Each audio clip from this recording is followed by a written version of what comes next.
La Clínica en Justicia Terapéutica de Yucatán presenta Saludable Conciencia con el Dr. Paulino Zip. Una hora para explorar las motivaciones, emociones y el comportamiento humano. Aquí, en radioyucatanfm.com.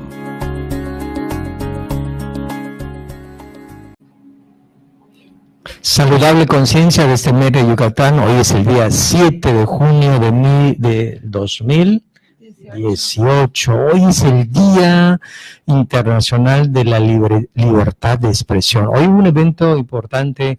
Aquí estamos en Mérida, Yucatán, en el corazón. Tuvimos una reunión, los que estamos apasionados por compartir a la ciudadanía, y nos reunimos una cantidad de locutores, se reunió la prensa, y hubo una manifestación muy tácita para nuestro gobierno y para todos los gobiernos del mundo.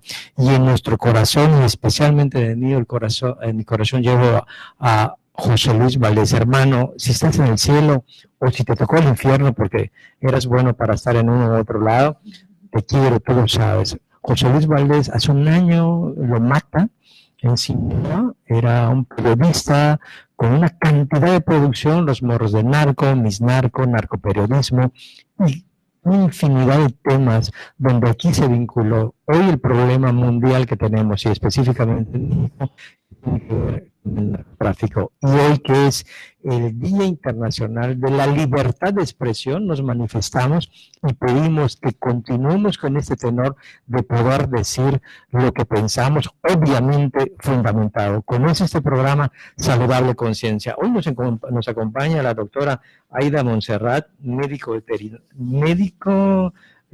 general, general con maestría en nutrición clínica. Venga, y aquí tenemos a un médico también llamado Omar Castillo, y no podemos dejar de un lado lo que mantiene al ser humano en congruencia y empatía. Y ellos nos van a venir a compartir todo un trabajo que están haciendo, ya que los hermanos de Nicaragua, de Guatemala, están hoy en una crisis con la explosión del volcán, y ellos nos van a venir a compartir toda la dinámica que se está haciendo para recolectar víveres, recolectar lo que sea pertinente. Ellos van a explicar por qué estos víveres y no otros, y la dinámica que se lleva cuando tenemos una situación de desastre como este volcán, que las imágenes son muy dolorosas. Es cuestión que nos subamos a las redes y miremos, porque no nos mueve el dolor, que lo que nos mueva es la cercanía a nuestros hermanos.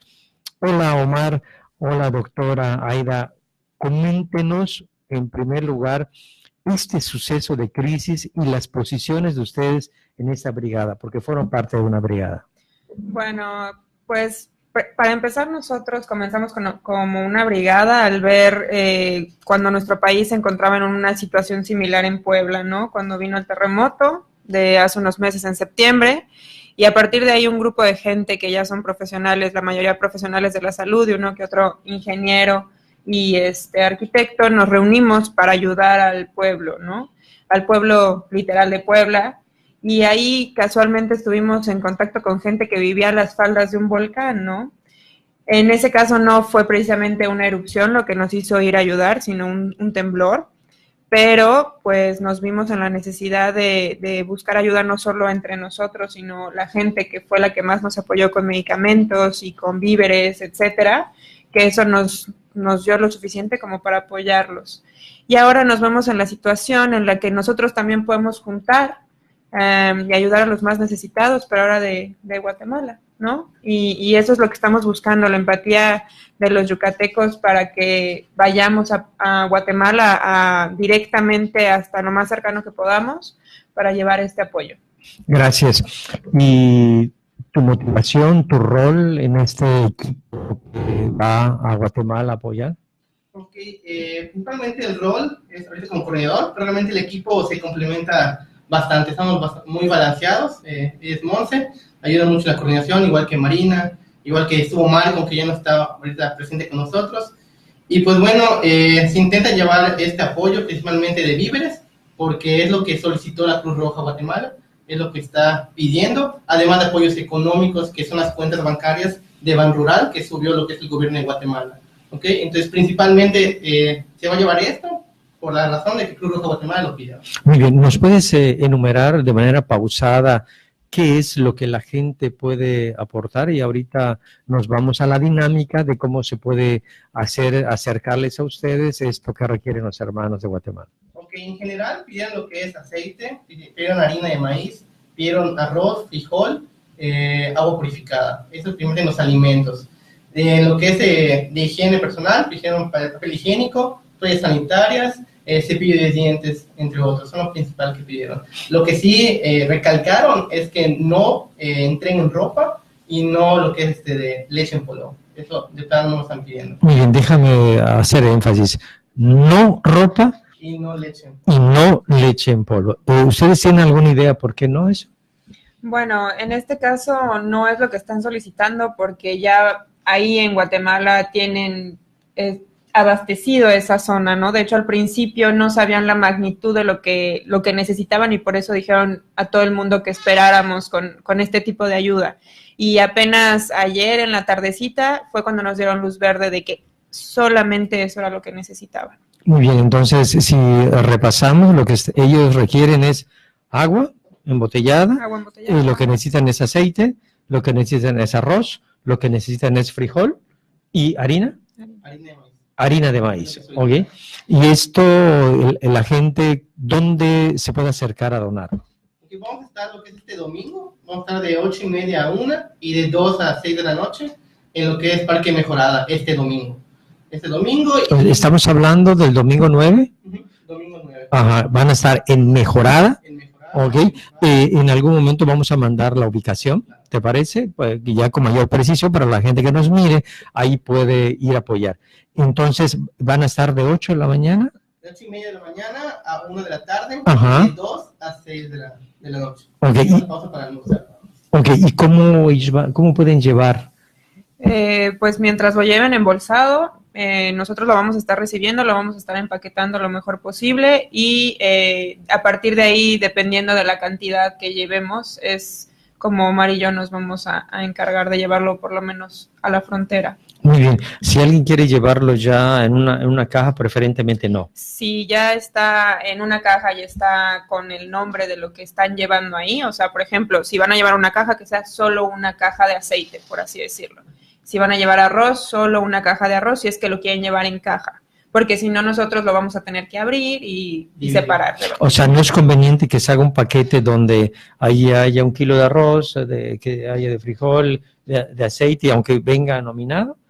Sí, es que si lo van a llevar por el apoyo y no llevar una caja de cada uno, no hay problema que lo lleven y es nuestro trabajo dividirlos. Pero de todos modos, cuando se lleva el apoyo, ustedes no lo han visto los centros de acopio, lo van dividiendo totalmente, ya sea higiene, material de curación, los medicamentos se subdividen igual, los víveres igual, se van dividiendo. Entonces, para facilitarnos la tarea, les pedimos que de la manera posible lo puedan dividir en casa y lo lleven a su centro de acopio este domingo. Bien, como la gente quiere saber, la lógica de esto es que, a fin de cuentas, como lo lleven, ustedes van a tener que clasificar de acuerdo a lo que se está dando, ¿no? Si es agua por un lado, si es papel higiénico por otro, entonces no importa de cómo lo vayan a llevar, sino que finalmente ustedes tienen que organizar para saber de cuánto están contando, ¿no? Exactamente. Además, siempre hay que tomar en cuenta que cuando lo llevamos todo revuelto, algunas veces se utilizan más personas para dividir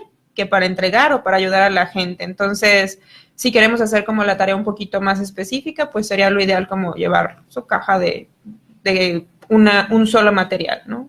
Ajá, entonces, en concreto, vamos a apoyar doble si no solamente damos víveres, sino lo damos clasificado. Exactamente. Porque esto les va a ayudar en la tarea de organizar. Prácticamente van a mirar y lo van a poner en el lugar que han determinado, donde va el agua, a donde va el frijol, a donde va la harina. ¿Es correcto? Exactamente. Sí, muy bien. En este quehacer y en esta experiencia que ustedes tienen, compártanos cómo funciona su equipo, cómo funciona su brigada. Bueno, como lo mencionamos desde un principio, nosotros somos puros profesionistas, no tenemos estudiantes ni pasantes ni nada de este estilo, sino ya somos profesionistas que formamos grupos que son grupos tanto de salud como grupos de apoyo civil como son los arquitectos y los ingenieros. Entonces, al estar nosotros como profesionistas, damos ideas, hacemos la brigada, podemos hacer brigadas simplemente de salud, brigadas para corrección de cualquier imperfecto que haya en las estructuras de las casas, y además pues también en algunos casos nos toca la parte de enseñar a la gente, ¿no? Y eso es lo que más nos gusta como brigada, que podamos enseñarle a la gente para prevenir muchas de las situaciones a las que nos podemos enfrentar en una catástrofe. Sí, aquí podríamos hacer un recorrido para que la gente que nos escuche tenga una idea de su labor y su organización. ¿Cómo van ustedes dando las fases para conformar su brigada y luego poder tener todo este impacto que han tenido en Puebla y hoy lo quieren tener con los hermanos de la expresión del lugar? Cuénteme, ¿se reúnen, se convocan, hacen un perfil y luego les hacen un examen o no? ¿Les vacunan, hacen un kit, se tienen que registrar hacia alguna institución? Cuéntenos un poquito eso. Ok, cuando comenzamos fue algo improvisado realmente, cuando fue a Puebla. Fue un grupo de jóvenes que queríamos buscar hacer más que solo estar sentados y publicar en las redes sociales. Entonces fue como nos conformamos, nos fuimos reclutando. La primera indicación que nos dieron es que no podían ser estudiantes por el simple hecho de que iban a comprometer a las universidades de las que son pertenecientes. Y además por poder utilizar la cédula, principalmente los médicos, ¿no? Que iban a atender a personas lesionadas. Entonces, ¿te puedo ir parando? ¿Te puedo ir deteniendo en la explicación para que, como la gente nos está escuchando y pues muchas cosas no sabe, yo sí quiero matizar, ya que el espíritu de este espacio es que podamos transmitir cultura y esto facilite la interacción. O sea, a ver, no se está dejando a los estudiantes porque no sean personas útiles y no tengan motivación, sino porque se necesita expertos, casi como especialistas en áreas, y pueden tener ya la capacidad de poder ejercer sin problemática alguna, porque se presupone que ya tiene la habilidad y ya tiene la licencia. ¿Es correcto? Eso es número uno, pero lo que también tenemos atrás es que si va un estudiante a voluntad, puede comprometer a la institución de donde, y aquí se va a generar un problema legal. ¿Estamos? Si hay un accidente, si en una intervención que tú puedes hacer una buena práctica, pero las condiciones no fueron las adecuadas y la persona tiene alguna complicación, es mucho más enredado que denuncien al chico a que tú te denuncien y tú ya sabes como profesional, además tienes una credencial que te acredita. ¿Es correcto? Totalmente. Entonces podemos pautar dos cosas. Van profesionales porque se necesitan expertos en estas condiciones de crisis, ¿ok? Y van profesionales y no estudiantes porque estaríamos creando una bronca en la institución privada o pública de la Universidad de Began. ¿Es correcto? Es correcto. Y de hecho, el que nos dio apoyo, que fue la Universidad Autónoma de Yucatán, a través de la Federación Estudiantil de Yucatán, fue lo primero que nos pidieron para proteger a los estudiantes y no tener algún conflicto de interés. No podían ir. Es lo primero que nos dijeron. Entonces nosotros lo respetamos y estamos extremadamente agradecidos porque por ellos fuimos a apoyar a Puebla, ¿no? Venga, entonces vamos concretando. Esto, ustedes se reunieron, no solamente quedarse con el dedo moviendo a través de las redes, ¿no? Sino dijeron, seamos más proactivos y demos de lo que tenemos como profesionales, ¿va? ¿Cuál fue la siguiente etapa? Ok, fuimos revisando de todos los candidatos, hice una campaña en Facebook donde podían mandar mensaje, un correo, y llegaron. La respuesta realmente nos sorprendió, fue formidable, es un orgullo que los yucatecos estemos dispuestos a ayudar, siendo una de las carreras que más nos preguntaban, somos psicólogos, siempre queríamos buscar la manera de ir a apoyar, ¿no? Entonces, buscamos el perfil y lo primero que preguntamos si tenían la cédula. Entonces, eso fue descartando poco a poco todos los candidatos posibles, ¿no? Después de eso, lo que hicimos es confirmar que pidan permiso, porque muchos si tienen cédula, están trabajando. Entonces, es que no, si estos días ya está autorizado el transporte, pide permiso. Entonces, uno me dijeron, no me dieron permiso para tantos días, que fueron 6 o 7, si no me equivoco. 7 días. Entonces, no puedo tanto, o sea, es que, pues, con la pena, pues, no puedes ir, ¿no? No sería justo que, no sé, vayas 3 días cuando pues, ya se gestionó todo, y otra persona se puede quedar los 7, ¿no? Entonces, ahí fuimos descartando. Entonces, esa fue la logística que hicimos, ¿no? Ser lo profesional, que pedían el permiso para el total de días que fuéramos, y obviamente ya ingresaban con nosotros. Eso fue lo que realizamos esa vez que fuimos. Muy bien. Durante el trayecto, que fueron aproximadamente 14 horas, No, fueron 16 horas, se fueron dando capacitaciones por cada uno de los grupos de salud que éramos los que estaban, por parte de los veterinarios, todo lo que no debían de hacer los que no fueran veterinarios, por parte de los químicos, lo que no debían de hacer los que no fueran químicos, por parte de los médicos, cuáles eran las medidas de salud para todos, y igual para los psicólogos, para que nos capacitaron para que de esta manera pudiéramos entrar en cualquier situación que estuviéramos con alguno de los pacientes. Déjame entender, porque como que te pesqué la idea y como sé un poquito de ustedes, pues ya me quedó claro lo que estás diciendo, pero quien nos escucha y nos mira, a ver, ustedes se reunieron, se fueron en un vehículo, porque están hablando de 16 horas, no se fueron en avión, Así es. ¿es correcto? Totalmente. O sea, en primer lugar, se fueron en un autobús en la cual tienen un paso autogestivo. Uh-huh. Y ustedes se gestionan su capacitación entre ustedes mismos. Así es. ¿Ya quedó? Porque tú le compartes a él lo propio de lo tuyo y se empieza a quedar el límite y dices, a ver, aquí va mi espacio de actuación. Uh-huh. Si tú estás en la frontera, me toca que yo intervenga, ¿ok? Si está oliendo a algo que huele mal, entonces hay que discernir si es un ser humano o si es un animal que está descompuesto. Dependiendo, entra en acción, tú que eres médico de nosotros y tú que eres médico de animales, ¿no? Entonces, todo esto se va creando en una lógica de aprovechar el viaje. Así es. ¿Ya? Entonces, convivieron médicos, veterinarios, psicólogos, arquitectos, químicos, fisioterapeutas, trabajo social Y un músico. y un músico. Venga, Y exmilitar. y el músico también traía licencia. Él es maestro de Bellas Artes y él está egresado como músico también, o sea, él llevaba licencia para entretener a los niños. A ver, vamos a cerrar el bloque de ahorita con esto del músico. Dime lo que a ustedes les sorprendió, que un músico está en la crisis, a ver.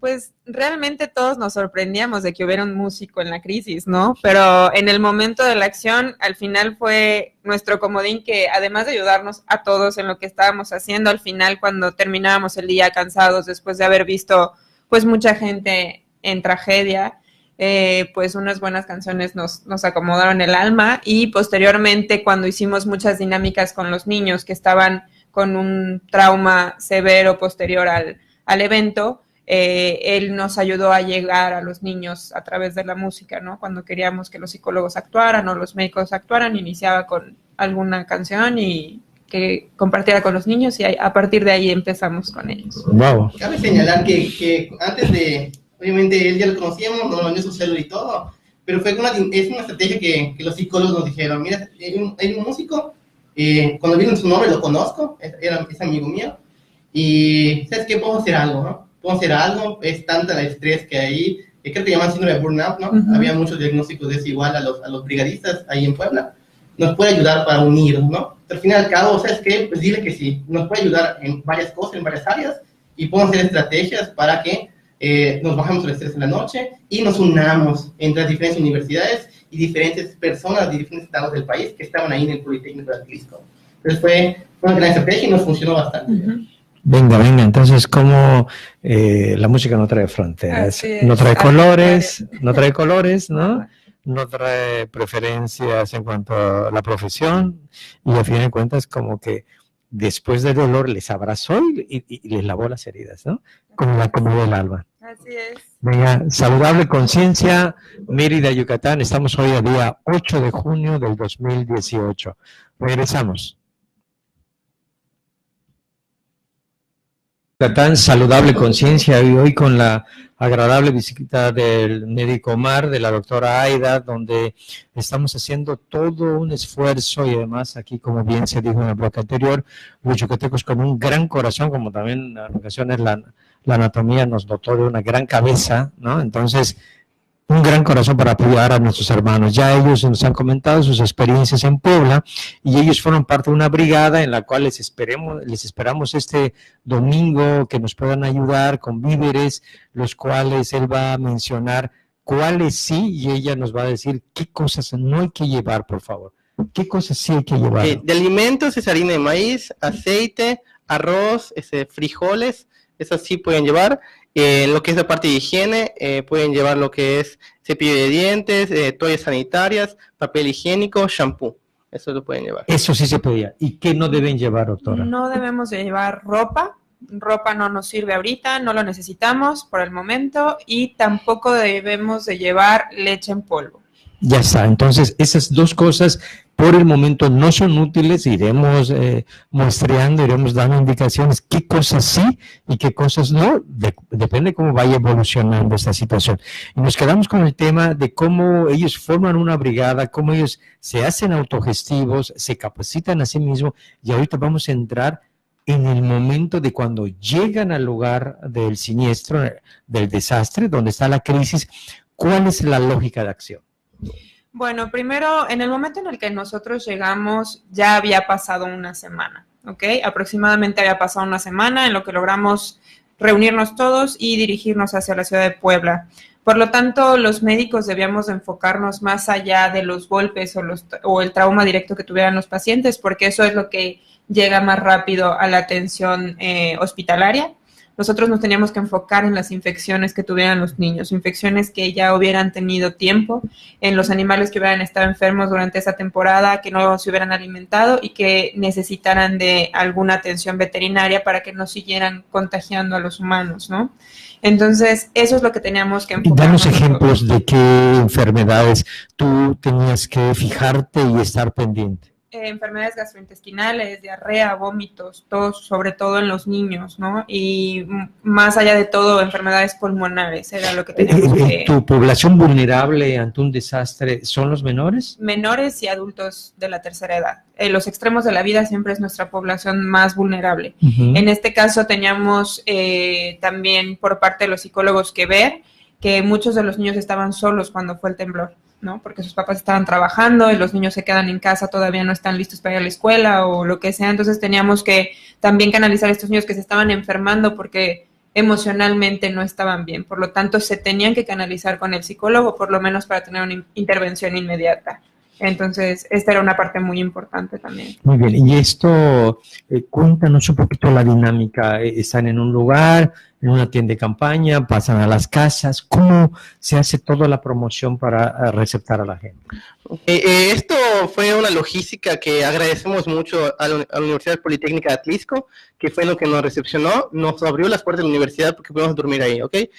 Nosotros ya nos habíamos preparado con los consejos de Dirección de Protección Civil aquí, pero de todos modos tenemos que reportarnos a las necesidades que tengan ahí en Puebla. Entonces ellos hacían las misiones, ellos tenían programado todo, ya sabíamos a qué lugares íbamos, nosotros íbamos con ellos, ¿ok?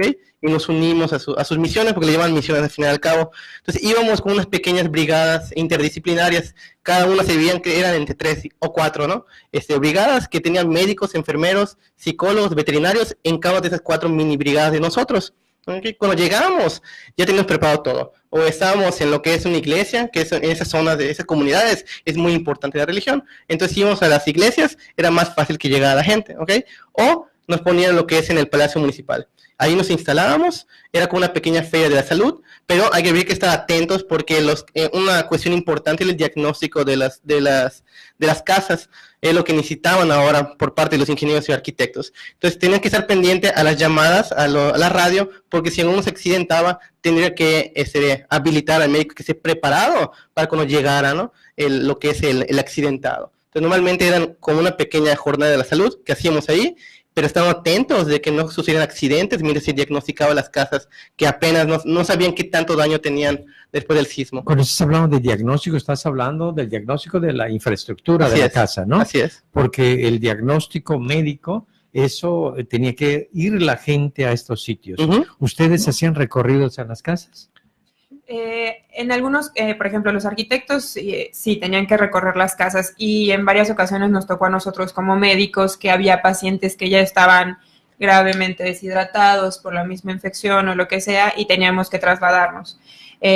Lo que nos sucedió cuando llegamos a Atlisco, a la Universidad de Atlisco, es que se encontraban estos estudiantes que pues parecían cabecitas perdidas, que no tenían quien los dirigiera y nos adoptaron como líderes de los equipos para que así pudiéramos hacer una mejor mancuerna y justamente eran chavos que tenían ya 2 semanas ahí porque venían del sismo de Oaxaca entonces tenían un estado de burnout muy fuerte. Por lo tanto, ahí fue cuando los psicólogos empezaron a actuar, mucho más allá de que estuvieran actuando con la comunidad, actuaban con las brigadas que estaban respondiendo a estos. Sí, para que nos escuche aquí desde lo que persigue este espacio de radio Saludable Conciencia, voy a hacer un paréntesis para matizar lo que ya en varias ocasiones la doctora, como el doctor mencionó, el burnout, ¿ok? Para la gente que no es psicólogo o no tiene en su jerga, esta palabra burnout significa que está quemado, ¿ok? Los profesionales o cualquier otra persona, cuando se excede al límite de trabajo, al límite del estudio, al límite de ser un cuidador de alguien que puede tener una enfermedad terminal, cuando pasa su límite, en ocasiones se mantiene haciendo cosas, pero empieza a cometer errores y empieza a tener problemas en ocasiones psicosomáticos, como puede empezar a tener dolores de cabeza, ¿okay? Como puede empezar a tener desorientaciones, hasta cosas ya muy graves que puede empezar a tener trastornos digestivos, porque el sistema inmunológico desciende, se va para abajo, y entonces aquello que de manera cotidiana y promedio no le afecta, le empieza a afectar. Entonces, el burnout es igual a estar quemado. Es una manera de decir que el que ayuda necesita ayuda. Okay. Entonces viene la etapa de contención de los brigadistas como ustedes, ¿no? Y es cuando el músico apareció y lavó las heridas, ¿no? Así es, la verdad es que sí, realmente con respecto, nada más para cerrar, lo que hacíamos en nuestras jornadas era que los arquitectos muchas veces, la gente ya quería tirar su casa de que la veía pues dañada, pero realmente el daño no era interno, era algo muy superficial. Ellos ayudaban a decir, tu casa está bien, no tengas miedo, no es el gobierno que no quiere tirar tu casa, que no te quiere ayudar, tu casa está bien, solamente hay que remachar o lo que se tenga que hacer. Y en cambio había casas que se veían muy bien que estaban realmente dañadas, ¿no? Esto en el caso de los arquitectos. Y en el caso de cuando nuestros compañeros brigadistas ya presentaban el burnout, sí, la verdad es que la brigada yucateca siempre se destacó por el buen ánimo que hubo. Las bombas nunca faltaron a la hora de la cena y a medianoche. Justamente estábamos frente a los refugiados, eran 2 edificios de la universidad, y estábamos nosotros en un edificio y los refugiados en otro edificio, y teníamos que decir, ya no podemos seguir cantando porque los pobres refugiados no van a dormir, ¿no? Entonces, sí, realmente era algo que la música nos unía, porque los que venían de otros estados del norte cantaban sus canciones norteñas, nosotros cantábamos nuestras canciones de este lado y nos uníamos, ¿no? Entonces, sí, la verdad es una experiencia muy bonita. La hermandad en la paradoja del dolor, ¿no? Así es, sí. O sea, el dolor fue la plataforma, pero la hermandad es lo que pudo unirse para apoyar a los que ahí requieren, pues, no solamente el qué hacer profesional. Yo estoy convencido de cuando tú dices algo y en la manera que lo dices, vas a ponerlo, le estás poniendo el 50% del efecto que va a tener lo que tú digas. Claro. Totalmente. ¿Compartes? Sí, totalmente. Bueno, como médicos nos tocaba ver pacientes que realmente no estaban en la necesidad fisiológica o orgánica que el cuerpo estuviera enfermo, sino que pues al final puede ser el alma o el corazón que estuviera con esta ansiedad, ¿no? Y el miedo. Entonces eso, el hacer el equipo siempre transdisciplinario, multidisciplinario más bien, con los psicólogos, con los veterinarios y todo, nos hizo una gran diferencia. Venga, y dentro de todas esas anécdotas, ¿cuál tú rescatarías? Seguramente traen muchas, ya nos contó las pachangas que se armaban post trabajo, ¿no? Para relajarse. ¿Qué otra cosa tú recuerdas? Que recuerdo, bueno, a mí me agradó mucho, bueno, aparte de veterinaria, pues veíamos gente que salimos de nuestra zona de confort, ¿no? Que muchos éramos de perros y gatos, de aves.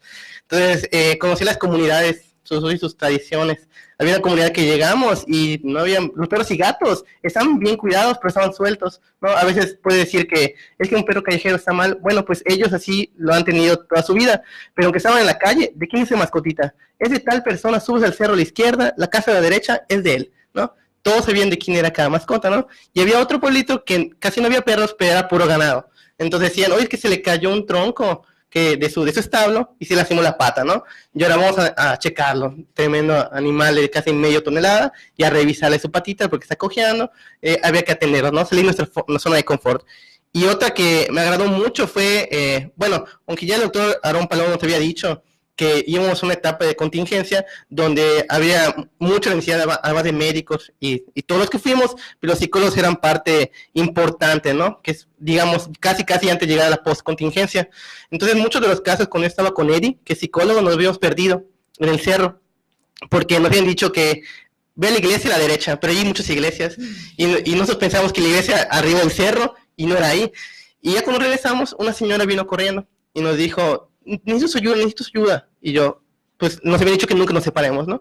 ¿Y qué pasó, señora? Porque teníamos nuestro café tenía nuestro nombre completo, lo que la brigada, nuestro cargo, licenciatura, por ejemplo, y tenía nuestro número telefónico, número de emergencia y tipo de sangre. Entonces leyeron que él era psicólogo. Es que mi hijo no volvió a ser el mismo. ¿Pero qué pasó, señora? Explíqueme. Lo que pasa es que él agarró el sismo en la escuela, ¿no? Entonces, cada vez que hay un temblor o hay algo, se cae una sartén, él sale corriendo de la casa y lo hace siempre, todos los días, desde que está el temblor. Entonces, Eddie decidió, si bien no puede dar un seguimiento a la terapia, me dijo que necesitaba atender al niño y después hablar con la mamá para dar unos tips o algunas estrategias para ayudar a su hijo a sobrepasar ese problema. Entonces, como la regla es no separarse, pues me dijo, lo mejor es que no estés, me dice, pero por regla ya de producción propia, no pueden estar solos, nos dijo Protección Civil aquí en Yucatán, y me quedé ahí cerquita. Entonces, ya que estaba en terapia, me empecé a explicar que vio que a un niño, su compañero de salón, se le cayó parte de la estructura y ya no lo veían.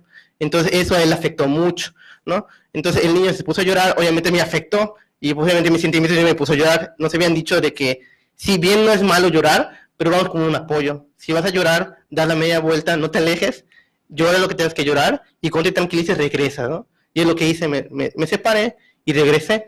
Ya después del tiempo que hice platicando con él, el niño ya empezó a sonreír, le decía como, ¿qué te gusta jugar? O a ver, ¿cómo hacemos un juguete, no? Y se calmó, vi que la estrategia de Eddie funcionó, y después llamó a la mamá para explicar el tema. Entonces, ¿qué me llevo de ahí? Que además de psicología, aprendimos muchas cosas, no solo para ayudar a la gente en ese momento, sino que aprendimos muchas cosas para mejorar como personas al final y al cabo, ¿no? Aprendimos muchas cosas en la parte de psicología, que a veces, igual aquí de parte del machismo, de que no llores porque es varón, pues no, llora.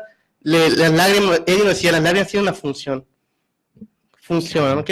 Llora, vas a llorar, llóralo, ¿ok? Claro. Oye, después de esos eventos, igual, doctora, ¿son diferentes ustedes? Totalmente. Bueno, no, yo me fui sin conocer ni a uno, ¿no? Cuando llegué y regresé con muchos amigos, ¿no? Y además una experiencia completamente diferente a la que estamos acostumbrados como médicos a vivir en nuestro consultorio, sin barreras, con el paciente, ¿no? Y algo muy de 5 minutos, 10 minutos que te da tiempo en una consulta. Y pues cuando llegas a un lugar ahí que sabes lo que el paciente está cargando, el paciente tiene el miedo, todo, pues ya no sabes si estás haciendo medicina, si ellos te están curando, tú los estás curando a ellos, ¿no? Entonces realmente es una experiencia mágica increíble que sí nos dejó a todos. Pero tú sientes que eres diferente. Totalmente diferente. Yo personalmente creo que es algo que te baja a la tierra y que te hace valorar de nuevo las facilidades que tienes en tu vida, ¿no? O sea, como que ese vaso de agua tiene que un valor. El vaso de agua está limpio y que yo no me tengo que preocupar, ¿no? Allá, por ejemplo, nos reíamos porque, pues, en Atlisco nos ofrecieron comida en cada casa en la que íbamos, por más humilde que fuera, siempre teníamos que comer y todos los días comíamos papa y nos reíamos, ¿no? Que decíamos, bueno, una papa más y vamos a salir empapados, ¿no? Y después pasó el tiempo y extrañábamos la papa, ¿no? Decíamos, bueno, eso sí se nos antojó una papita como la de Puebla, ¿no? Entonces, sí, realmente yo valoro muchísimo ahora el dormir en mi cama, que tengo una casa segura, porque mucha gente se quedó sin casa, ¿no? Sí, y allá teníamos frío, hacía muchísimo frío, no estábamos, aquí nos quejamos del calor todo el tiempo y allá pues estábamos en la montaña y en la noche hacía un frío tremendo, ¿no? Entonces sí, a valorar todo lo bueno que tenemos aquí. Wow. ¿Y tú?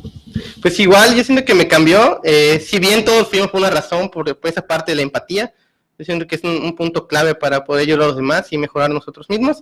Entonces sí siento que me cambió, siento que cualquier problema que suceda, ya sea en mi casa, en mi vecindario, ya tengo la experiencia que puedo hacer algo más, ¿no? Siempre he dicho de que con lo que tú sabes, ese conocimiento que generaste en la licenciatura, tienes la obligación, tal vez no directa, pero sí moral, de intentar hacer algo más. Entonces eso se me grabó en la mente.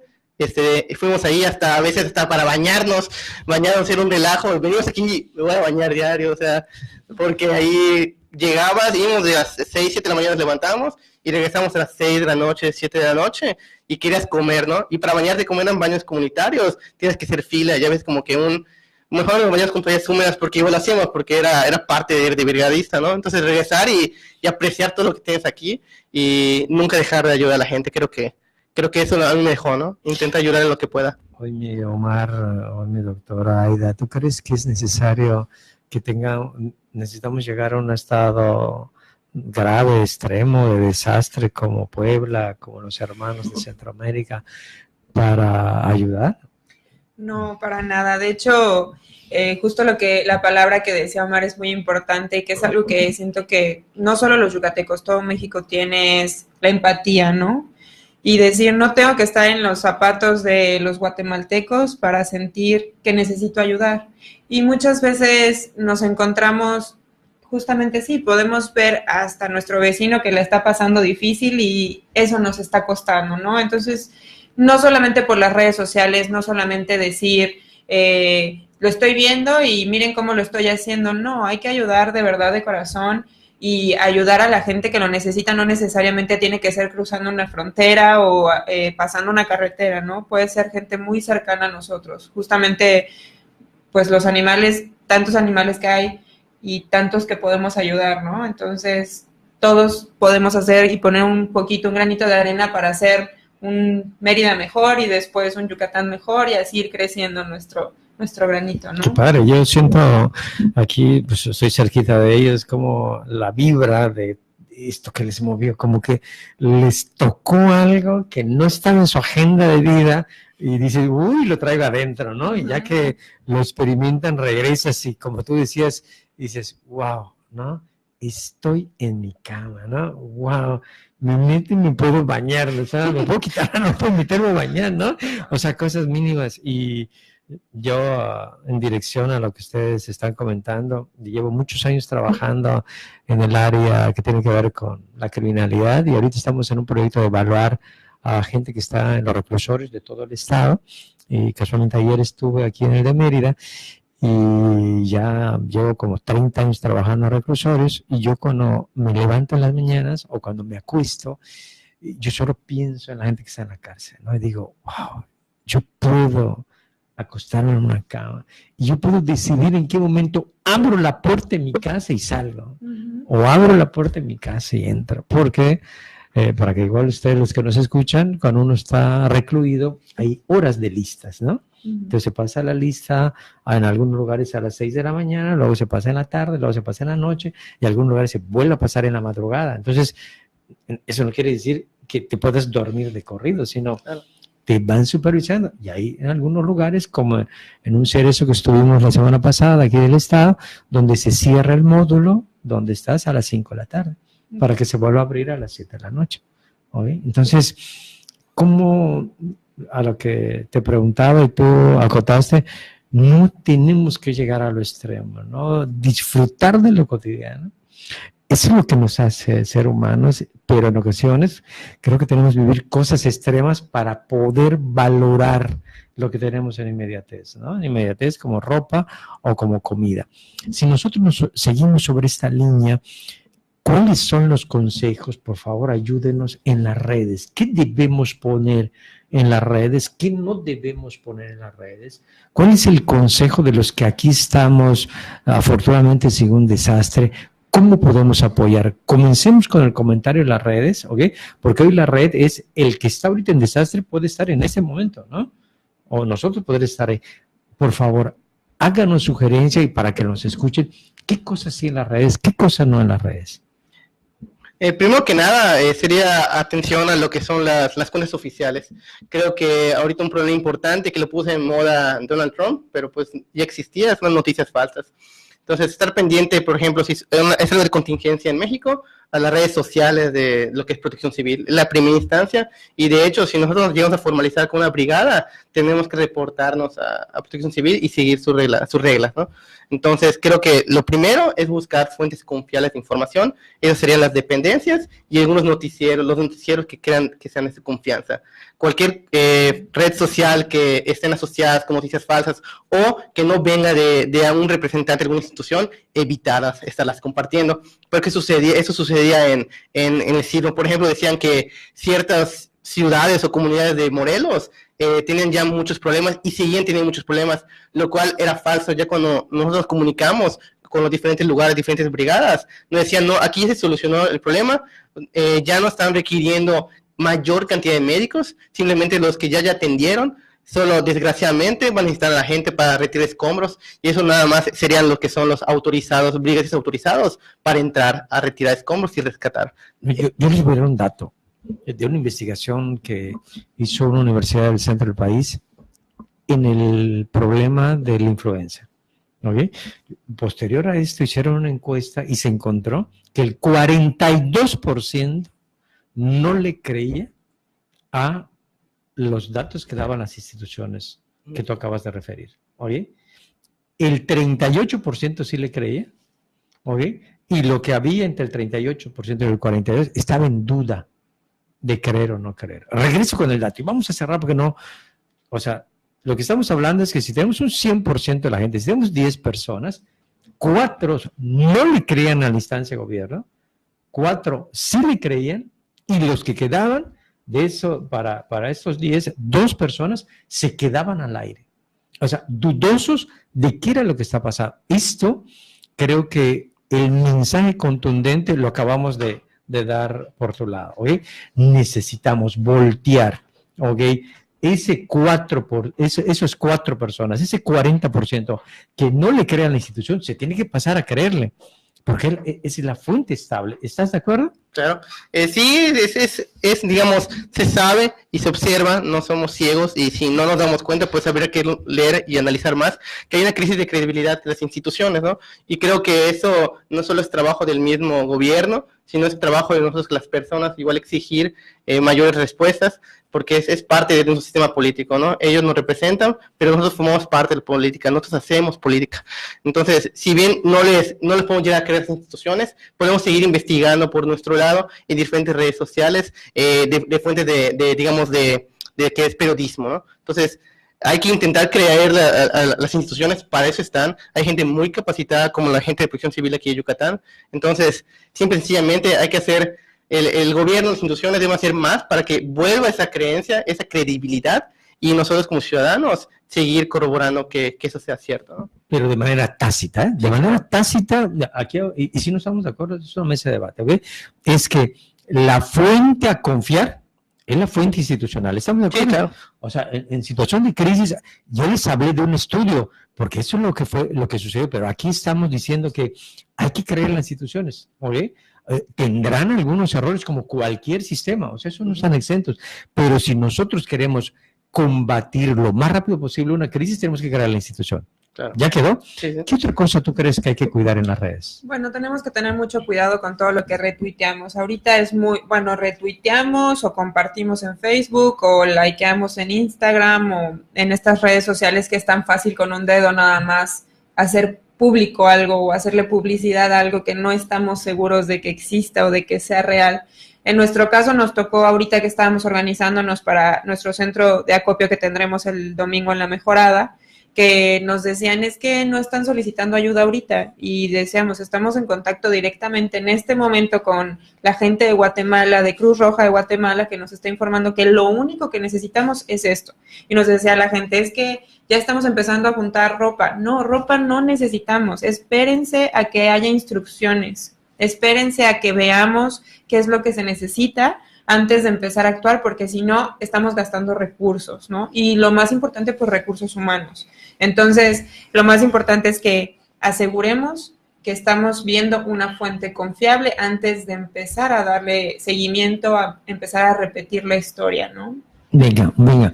Y si nosotros vamos cerrando para darle cabida a la gente, cuando alguien está en crisis, ¿cuál es la recomendación? Pensemos en 3 cosas básicas, pensando lo que sucedió en Puebla, lo que ahorita con el volcán, que aquí lo que hemos tenido ha sido los huracanes, ¿ok? Su experiencia, 3 cosas básicas que tenemos que tener ante una crisis. ¿Cuáles fuesen estas? Creo que la primera, y siempre lo va a decir esa presión civil, es tener la cultura de la prevención. ¿Okay? Siempre tener un plan familiar. Eso es lo primordial. Los que tenemos huracanes, tienes que saber que debes tener tus documentos ya en una mochila guardada, tener unos plásticos para que no se puedan mojar. Igual te recomiendan que tengas una mochila ya hecha, que es de emergencias, con una linterna, con algunos alimentos que no ocupen mucho espacio y puedes utilizar en esta etapa que tengas que evacuar, ¿no? Entonces creo que el primer consejo es tener esa cultura de la prevención, prevenirnos, qué desastres puede tener nuestro estado, donde yo vivo es más susceptible. ¿Cuántos familiares tengo? Hoy en día, igual Protección Civil da las recomendaciones para tu mascota. No dejas a tu mascota. No es un pretexto que tengas una mascota y la abandones. Entonces te recomiendan que metes ahí una botellita de agua para tu mascota igual y tengas un recipiente para ponérselo y una correa, porque nunca debes estar sin correa, ¿ok? Entonces la prevención es un principal consejo y para mí sería el primero. En el segundo plano yo diría, como dice Omar, tener un plan de acción para la familia. Ok, si no nos localizamos en tanto tiempo, ¿dónde nos podemos ver? Este va a ser el punto de reunión.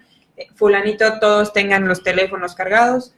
Si no podemos localizarnos por teléfono, no hay que entrar en pánico, pero que sí sepamos dónde nos encontramos como familia, porque esta es una de las cosas que pueden causar más estrés a cualquier familiar, ¿no?